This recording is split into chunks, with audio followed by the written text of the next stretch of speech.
NSS general secretary G Sukumaran നായർക്കെതിരെ രൂക്ഷ വിമർശനവുമായി മുൻമന്ത്രി KB ഗണേഷ് കുമാർ.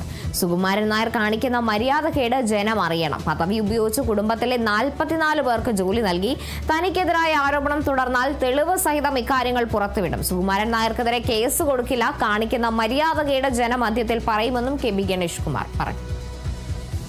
ഞാൻ എൻ്റെ വായും തുറക്കണ്ട. മകളെ പറ്റിയും മകനെ പറ്റിയൊക്കെ കുറേ സാധനങ്ങൾ എൻ്റെ ഇരിപ്പുണ്ട്. കൊച്ചുമക്കളെ പറ്റിയുണ്ട്. റെക്കോർഡുണ്ട്. ധനലക്ഷ്മി ബാങ്കിന്റെ രേഖകൾ എൻ്റെ കയ്യിലുണ്ട്. എല്ലാം വരും വെളിയിലുണ്ട്. എന്നെ കൊണ്ടും തുറപ്പിക്കാതിരിക്കുന്നതാണ് പുള്ളിക്ക് നല്ലത്. എൻ്റെ എന്ന് പുള്ളി വാ തുറന്നു. വാ തുറഞ്ഞാൽ അതിന് മറുപടി രാഷ്ട്രീയത്തിൽ നിൽക്കുന്ന ആളാണ് ഞാൻ. ഒരാൾ വാ തുറന്നാൽ അതിന് മറുപടി പറയാൻ അറിയാത്തവൻ രാഷ്ട്രീയത്തിൽ വരരുത്. പത്തനാപുരം താലൂക്കിൽ കയറി കരയോഗങ്ങൾ വിരിച്ചുകൂടുക ഇങ്ങനെയുള്ള വേലത്തരങ്ങളും കൊണ്ട് വന്നാൽ ഞാൻ ഇനിയും വാ തുറക്കേണ്ടി വരും. NSS ഒരു ആചാര്യനുള്ളത് മന്നത്തെ ആചാര്യനാണ്. മറ്റേതൊക്കെ അതിന് പുറകെ വന്ന കഥ തുറക്കാൻ തന്നവരും കാപ്പ് കഴിച്ചു കൊടുക്കാൻ തന്നവരൊക്കെ അതങ്ങ് കൈവച്ചിരുന്ന വെറുതെ വന്ന് ഈ പത്തനാപുരം താലൂക്കിൽ വന്ന് ശല്യം ചെയ്യാതെയും പത്തനാപുരം താലൂക്കിലെ കരയോഗക്കാരെ ശല്യം ചെയ്യാതെയൊക്കെ ഇരിക്കുക. എന്നെ പേടിപ്പിക്കാനും ശ്രമിക്കണ്ട. എനിക്ക് പേടിയില്ല.